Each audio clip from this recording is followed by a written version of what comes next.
fechar a Bíblia, porque a Bíblia aberta é vigia.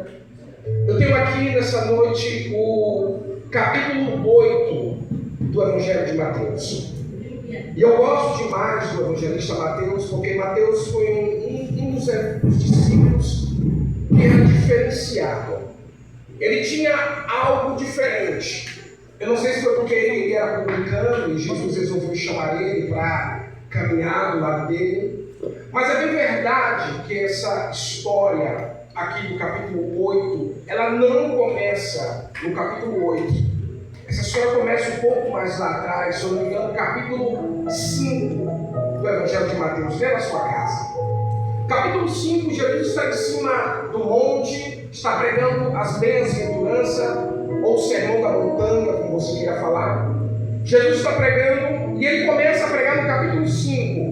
Aí vai o capítulo 6, o capítulo 7 e o capítulo 8. Chega no capítulo 8, a Bíblia diz que Jesus dá a bênção apostólica, Jesus faz oração, despede o povo, dá a bênção apostólica e ele vem descendo da montanha. Quando ele vem descendo do monte, a Bíblia diz que embaixo, no solapé daquela montanha, tinha um homem. E quando eu li a história desse rapaz aqui, eu me comovi demais. Me criou no coração uma empatia. Isso que é empatia. Empatia é você se colocar no lugar da pessoa. Eu confesso para os irmãos que quando eu li essa história aqui, eu me coloquei no lugar desse rapaz aqui. E eu aprendi lições de vida. E eu creio que a lição de vida que eu aprendi, você vai aprender também nessa noite. Olha que coisa interessante. Jesus vem descendo da montanha. E quando ele desce do monte, embaixo da montanha tem um homem que está coberto de ferida, da cabeça aos pés. Tem um homem que está leproso. E a Bíblia diz que esse homem se apresenta diante de Jesus. Pelo que eu entendo, esse homem, ele não nasceu com essa doença. Ele não nasceu com esse problema. Naquela época, naquele mundo antigo, as igrejas, nem todo mundo tinha livre acesso às igrejas. Naquela época, as pessoas que entravam dentro do culto eram pessoas selecionadas. Quando as pessoas faziam procura, do lado direito, na porta da igreja, do lado direito, do lado esquerdo, ficava um sacerdote. E para que serve esse sacerdote? O sacerdote servia para que as pessoas, antes de entrarem para o culto, elas tinham que passar por uma espécie de uma vistoria. Ela tinha que passar uma espécie de um baculejo. Era dado antes de entrar dentro da igreja. E para que isso? Isso era porque ninguém com defeito, nem uma pessoa defeituosa, nem uma pessoa enferma, podia entrar dentro do templo. Você lembra, se eu não me engano, no capítulo 9 de Atos dos Apóstolos? A Bíblia diz que todos os dias era trazido um homem coxo, paralítico. E esse homem era colocado na porta do templo. E eu faço a pergunta: por que esse homem não era colocado dentro da igreja?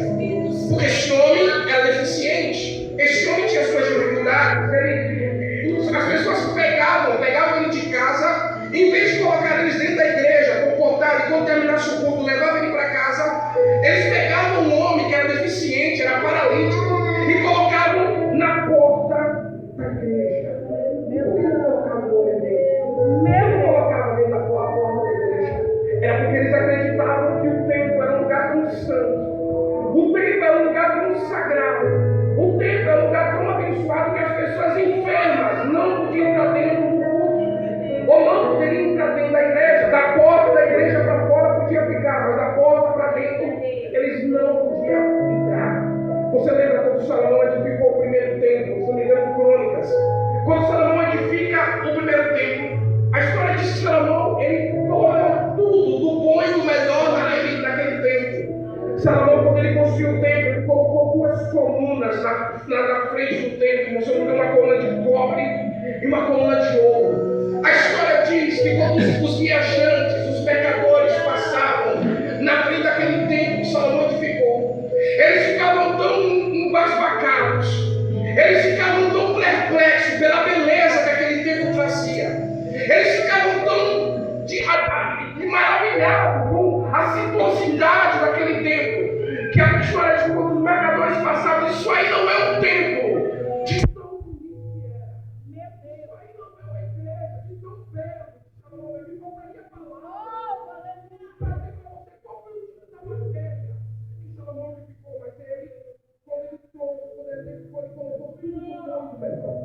Se você tiver vontade de viajar para São Paulo, viaje. Quando você chegar em São Paulo, procure um bairro chamado Bairro do Brás. Quando você chegar no Bairro do Brás, procure a rua Celso Garcia, número 605. E lá você vai encontrar um templo que a Igreja Universal levantou, chamado Templo de Salomão. Alguém já teve a oportunidade de ver aquilo pessoalmente? Eu já tive a oportunidade de ver aquilo. É coisa de outro mundo, irmãos. É uma coisa admirável. A gente olha para aquele templo ali, a gente se arrepia. Lágrimas nos olhos, só de olhar aqui pela televisão. Lágrimas nos olhos, a gente se arrepia de tão bonito que é. A Igreja Universal gastou 700 milhões de reais para edificar aquele templo. Detalhe, o templo que levantou lá em São Paulo é apenas uma cópia, é apenas uma réplica.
Uma espinha está nascendo na mão daquele homem.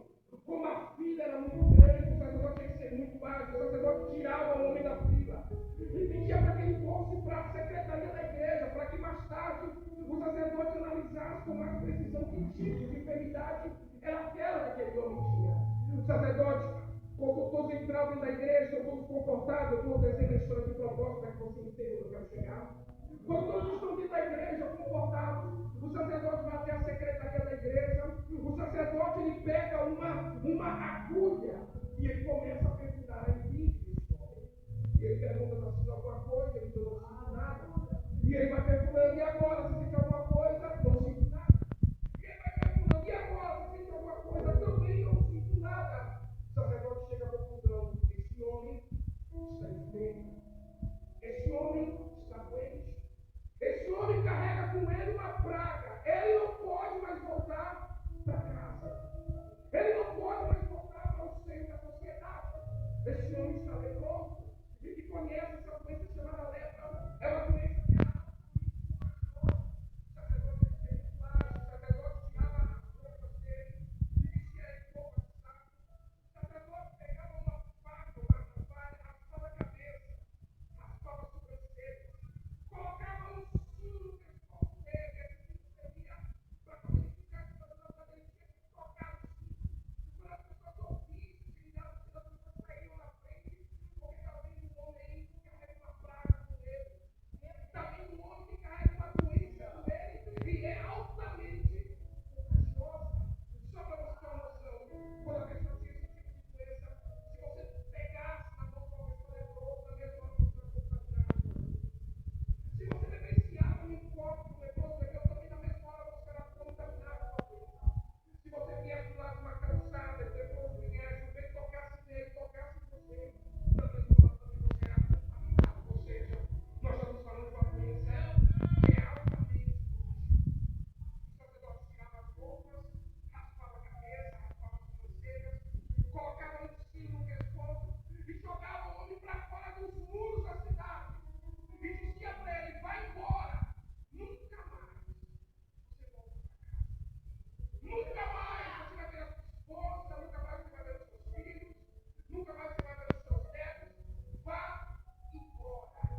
filhos, ele não pode fazer os netos, está no monte para os filhos. Ele perdeu. Ele não pode mais voltar para cá. Eu queria dizer para vocês quantos anos esse homem passou com essa doença. Por quantos meses, por quantos dias. Mas ele agora começa a ficar perambulando, esperando a boa hora que a morte venha buscar. Esperando a hora. Pastor, que doença é essa? A lepra é uma doença. A lepra é nada mais nada menos do que a morte. Todo ser humano, todos sem exceção. Todo ser humano ele tem um fio de cabelo aqui a planta do pé células. O corpo do ser humano é revestido de células. E a lepra é a morte das células, ou seja, a pele dele. O tecido de pele dele é morta. A pele dele está morta. Ele está praticamente em estado de decomposição. Esse homem aqui, capítulo 8, praticamente é um cadáver vivo. A pele dele está morta. Um cheiro de carne podre. As moscas estão voando. Vou fazer aqui uma pergunta. Carne de animal morto, fede, sim ou não? Fede, sim ou não? E carne? Carne. O que é isso que está acontecendo? Esse homem está com a pele morta, as moscas estão voando sobre ele, o fedor de carne podre está exalando sobre ele. E eu queria dizer para você quantos anos ele passa sofrendo dessa maneira. Só que de repente ele ouve uma conversa, ele ouve um burburinho, ele ouve uma fofoca santa.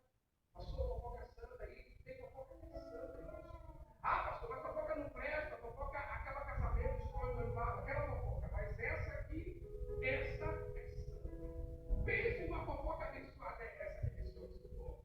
Tinha duas pessoas conversando e ele dizia: Jesus, o Filho de Deus, a segunda pessoa da Trindade Santa, está em cima das montanhas. Aleluia. Jesus está em cima dos montes. Quando aquele homem ouve que Jesus está em cima do monte, ele tira o sino do pescoço dele. Ele apressa o passo e vai para debaixo da montanha, esperando a hora de dar o bote, esperando a hora de receber o milagre, esperando a hora do milagre dele. Capítulo 8 de Mateus. Jesus vai descendo da montanha. Quando Jesus desce da montanha, aquele homem fica frente a frente com Jesus. E o que eu acho bonito nesse texto é quando ele fica frente a frente com Jesus, ele não xinga, ele não dá tapa no rosto, ele não cospe, ele não esbraveja. Quando ele fica frente a frente com Jesus, a Bíblia diz que ele dobra os joelhos e começa a adorar. E é aqui que eu quero que você aprenda uma lição. Aprenda uma lição de vida com um homem moribundo, com um homem que está mais morto do que vivo. Quando ele fica frente a frente com Jesus, ele dobra os joelhos e começa a adorar. Amado, eu estou contando para você a história de um homem que não está com a vida ganha. Eu estou contando para você a história de um homem que perdeu tudo. Perdeu a família, perdeu a esposa, perdeu os filhos, perdeu o direito de voltar para casa, está com a vida destruída. Mas quando ele fica de frente para Jesus, ele dobra os joelhos e começa a adorar a Deus. Aleluia. Eu não sei o que está acontecendo com você de 2020 a 2025 para cá. Mas Deus manda dizer para você nessa noite que está chegando um tempo novo para a sua vida. Deus manda dizer nessa noite que a página da sua vida vai começar a virar a partir de hoje. A roda gigante da sua vida vai começar a girar a partir de hoje. Deus vai pegar você de baixo e vai colocar você por cima dessa morte. Tem alguém que acredita em palavras proféticas dessa morte? Eu convido você a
O filho está na cachaça, o marido está na cachaça, o filho está nas drogas, está cruzando pelo vale da sombra da morte. Adore a Deus que Deus muda a história. Adore a Deus que Deus tira a paz para a sua vida. Adore a Deus que Deus tira você de baixo e coloca você por cima. O segredo dessa noite é adorar, é adorar. Alguém veio para adorar a Deus nessa noite? Alguém veio para adorar a Jesus nessa noite? Então abre a boca para adorar a Deus.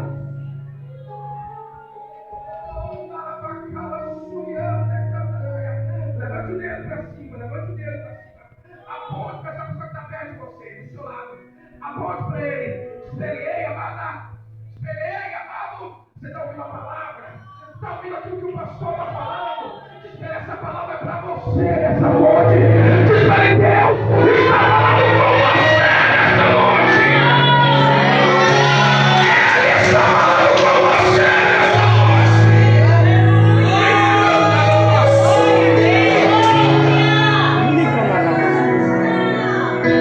Está sofrendo? Está desempregado? Está com uma doença que não tem cura?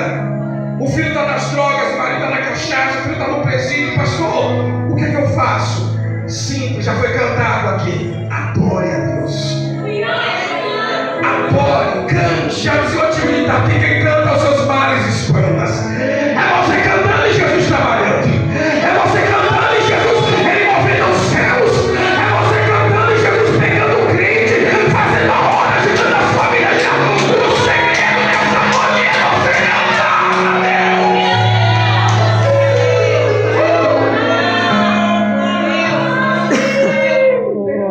Eu gosto mais. E esse louvor diz mais ou menos assim: tu me adoras, eu visito a sua casa. Tu me adoras, eu visito a tua família. Tu me adoras, eu visito a tua saúde. Tu me adoras e ninguém mais humilha. Tu me adoras e eu expulso os demônios. Tu me adoras e eu quebro todos os laços. Tu me adoras e eu envio anjos para batalhar, para pelejar pela sua vida. Alguém veio adorar nessa noite. Alguém veio para adorar, então aumente o volume dessa glória. Aumente o volume dessa glória.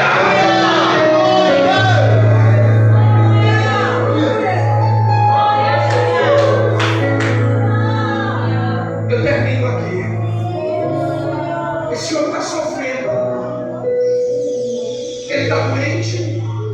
Ele perdeu filhos. Ele perdeu a esposa. Ele está esperando a hora que a morte venha buscar ele.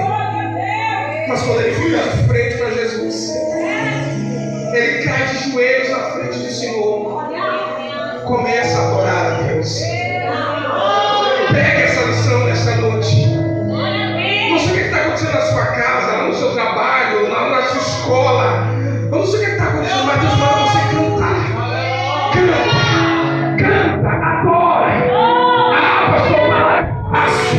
Falar é fácil, difícil está na minha pele, difícil é ser eu. A Bíblia Sagrada, esse livro aqui que a gente carrega, é o livro dos sofredores. Essa Bíblia aqui é cheia de pessoas que sofreram. Pessoas que da morte. Por exemplo, a pastora já falou aqui da Bíblia, tem um tal de Jó. Você lembra de Jó? Jó perdeu tudo. Perdeu casa, perdeu família, perdeu fazenda, perdeu dinheiro, perdeu a saúde. Os amigos de Jó olharam para Jó: Jó, tem pecado na sua vida. Jó, você pecou. Jó, você não entregou o seu dízimo. Jó, você falhou com Deus. Tem alguma coisa escondida. A mulher dele olhou para ele: Jó, larga essa igreja, larga esse Deus, amaldiçoa esse Deus, Jó. E ele disse: eu saí do ventre da minha mãe e luta vai para a alma. Deus me deu e ele também tirou. Bendito também seja o nome do Senhor. Está entendendo? Adorar a Deus quando a barriga está cheia é fácil. Adorar a Deus quando tem casa.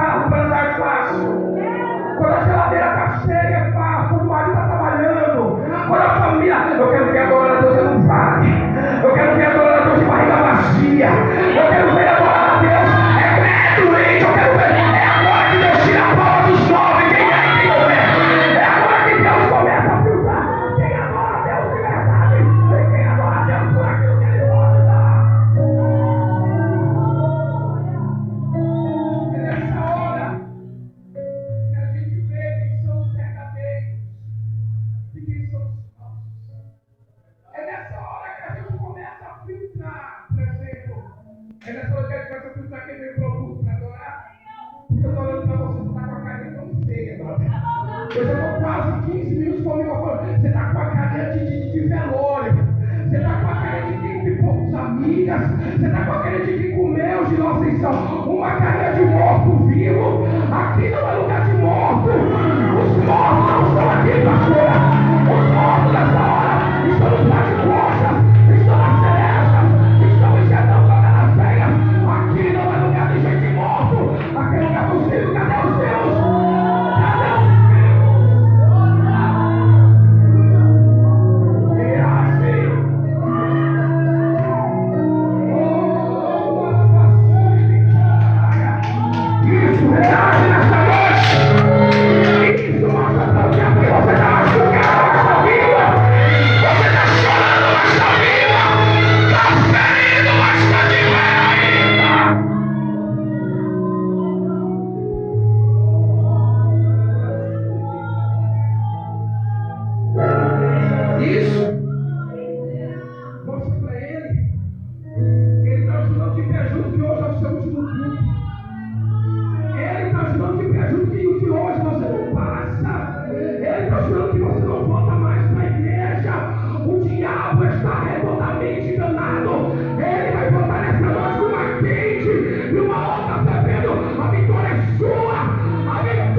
Você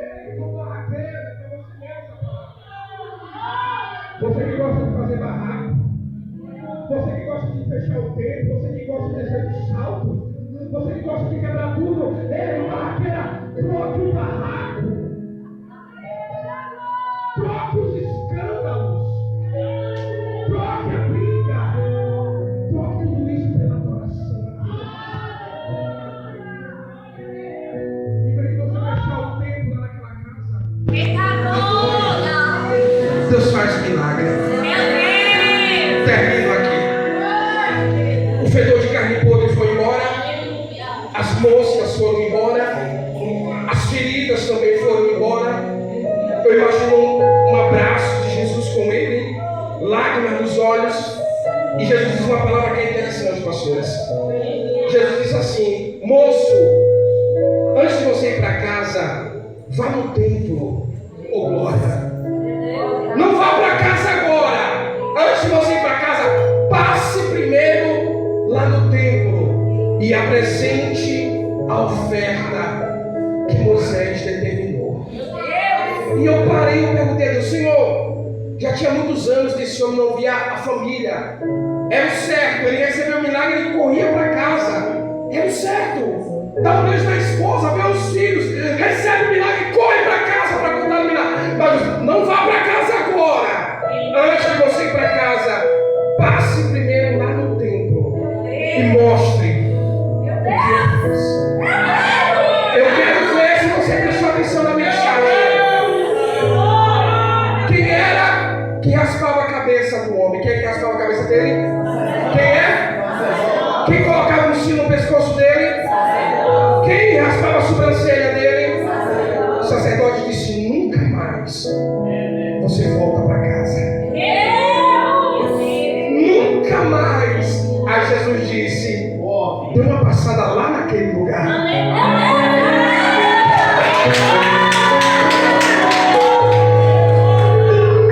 Não vá para casa agora. Antes de você ir em casa, passe lá naquele lugar aonde você foi humilhado. Passe lá naquele lugar onde você foi envergonhado, aonde não acreditaram em você.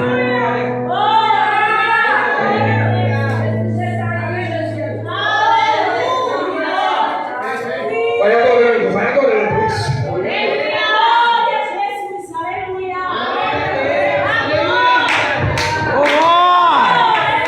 Passe lá, passe naquele lugar.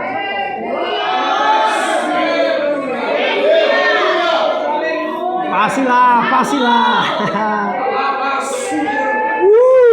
Passe lá. Passe lá. Passe lá naquele lugar e mostre para eles aquilo que eu fiz na sua vida. Está preparada? Você vai voltar lá naquele lugar, amada. Ei, amado, naquele lugar onde não acreditaram, aonde disseram que você não era nada, você não era ninguém. Espírito Você vai Santo. voltar onde você foi humilhado, onde você foi pisada. Você vai voltar lá naquele lugar. Não será mais a mesma mulher, eu profetizo isso. Não será mais o mesmo homem. O Senhor tocará em você nessa noite. Ele vai tocar nas suas células. Ele vai tocar no seu sangue. Ele mudará a tua história, mudará a tua vida. Te transformará numa nova pessoa.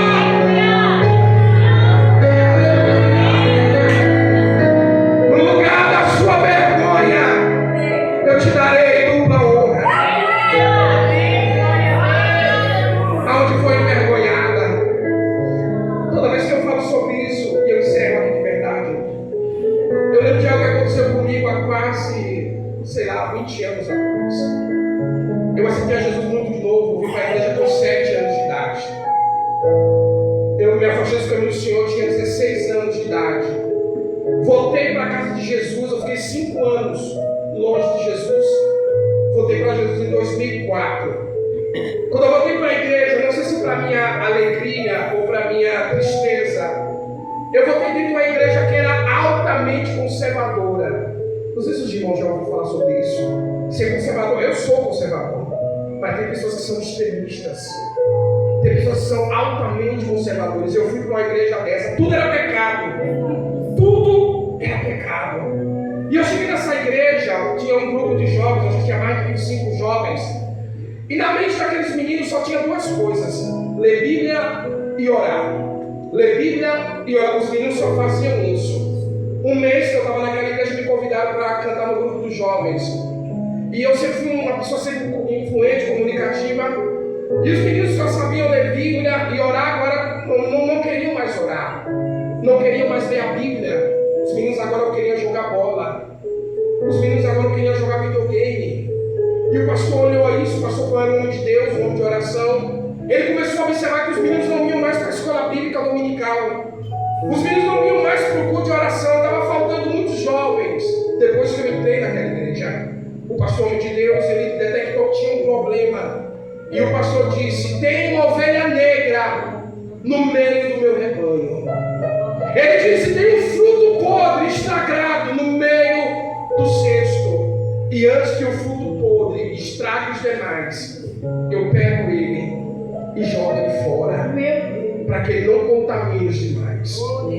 Eu lembro como hoje foi um dia de domingo, meu pastor me convidou dizendo: varão, eu quero ter uma reunião com você depois do culto, eu quero falar com você no culto de domingo. Como era uma reunião com o meu pastor, então eu fui muito alegre, eu fui até de gravata nesse dia.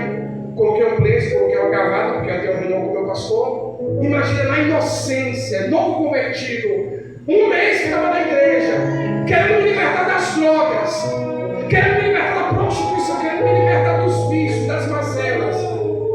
Domingo terminou o culto, entrei na secretaria com o pastor Levi. O pastor sentou na mesa, do outro lado, na felicidade, na inocência do novo convertido. O pastor disse: varão, eu quero fazer 2 pedidos para você. Eu quero que você atenda esses 2 pedidos. Eu disse: pode falar, meu pastor, que eu vou atender os pedidos. O pastor disse: primeiro, eu quero que você saia do grupo dos jovens, porque o grupo dos jovens não precisa de você. Eu parei, eu fiquei estatalado, fiquei olhando para ele sem entender nada, porque Deus conhecia o meu coração.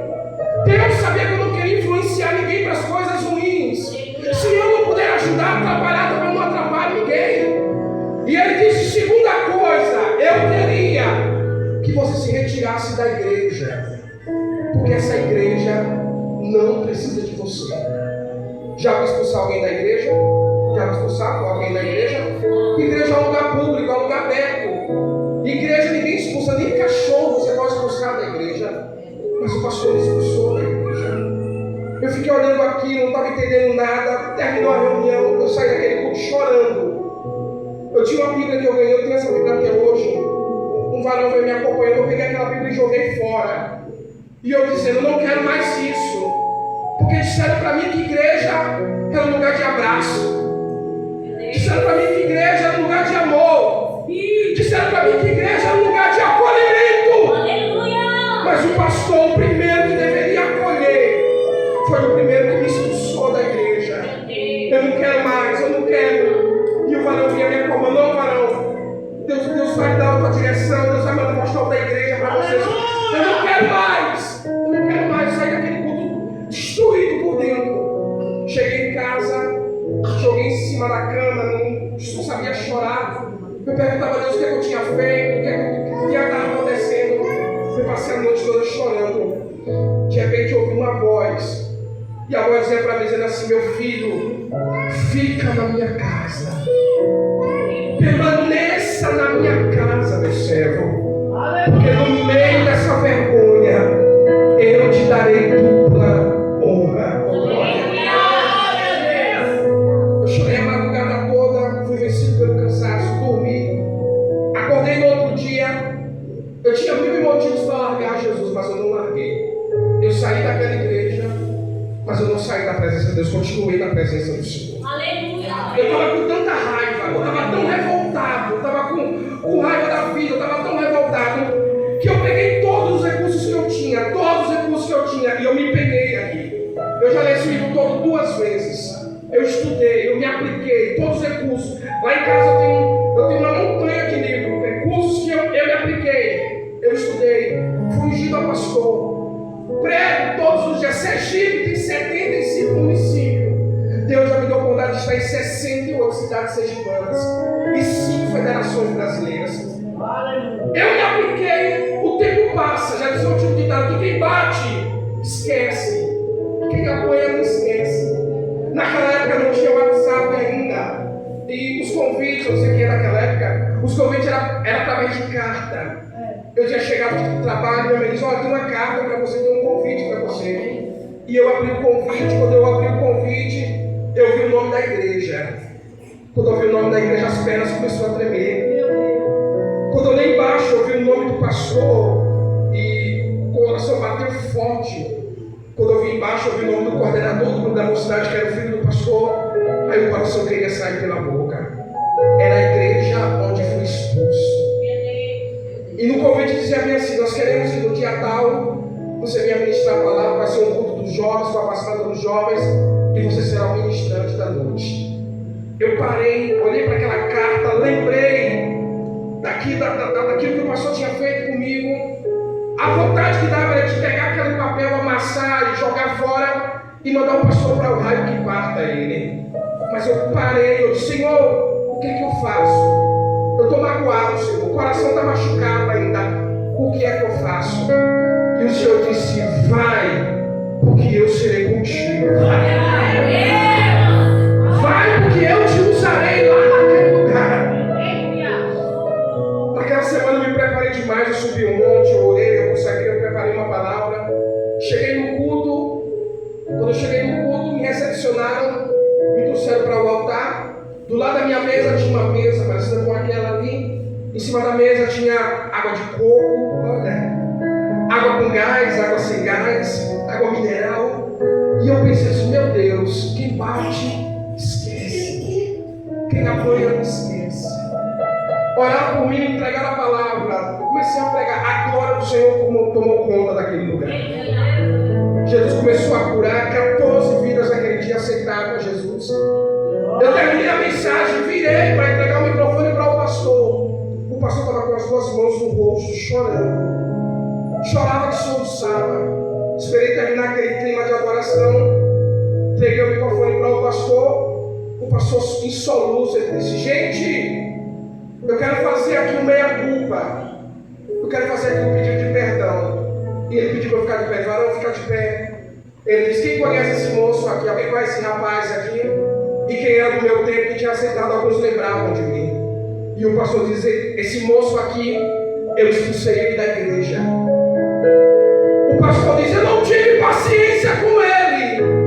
Eu mandei ele para fora da igreja. Eu disse que ele era a ovelha negra da igreja, que era o fruto estragado no cesto. Eu expulsei um menino da igreja. Ele olhou para mim e disse, varão, eu pensei que você ia voltar para as drogas. Eu pensei que você ia voltar para o mundo do crime. Mas Deus te sustentou até aqui. Deus te sustentou até aqui. Você está entendendo? Deus vai levar você lá naquele lugar de novo. Naquele lugar que você foi envergonhado, que você foi humilhado. Não vai ser mais a mesma pessoa, não vai ser. No meio da vergonha, Deus te dará dupla honra.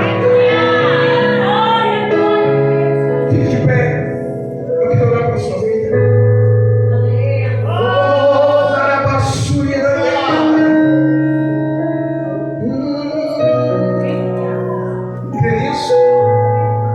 Está chegando um novo tempo para a sua vida. As feridas vão ser curadas nessa noite. O fedor de carne podre vai embora. As moscas vão embora. Deus vai curar você aqui nessa noite.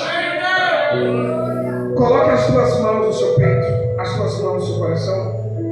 Levite um louvor daqueles abençoados. Prepare. Quando eu terminar de orar, você canta para nós.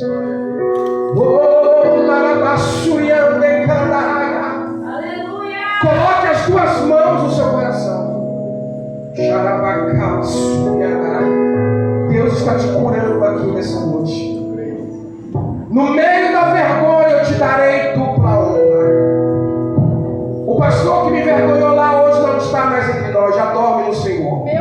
Mas o pedido de perdão foi feito. Aleluia. O que ele não imaginaria que a ovelha negra hoje é pastor da casa de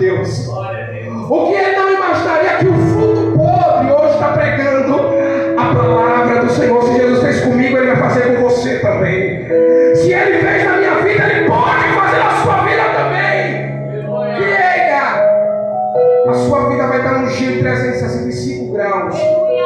Um novo tempo está chegando. Manda o peito, fecha os olhos. Pai, Senhor, eu oro pela tua igreja nessa noite, Jesus. Eu oro pelos teus filhos, pelos teus servos. Aqueles que estão aqui, Pai, estão destruídos, Senhor, por dentro. Aqueles que estão aqui, Pai, estão pela misericórdia, Pai, estão aqui, mas estão com a vida destruída. Pai, cura ela nessa noite, Jesus. Cura a tua igreja nessa noite. Da mesma forma que você curou esse homem do capítulo 8, Pai, cura essa mulher. Cura esse homem, Pai, que ele não volte para casa mais a mesma pessoa, que ele não volte para casa mais de mãos vazias. Pai, eu quero abençoar a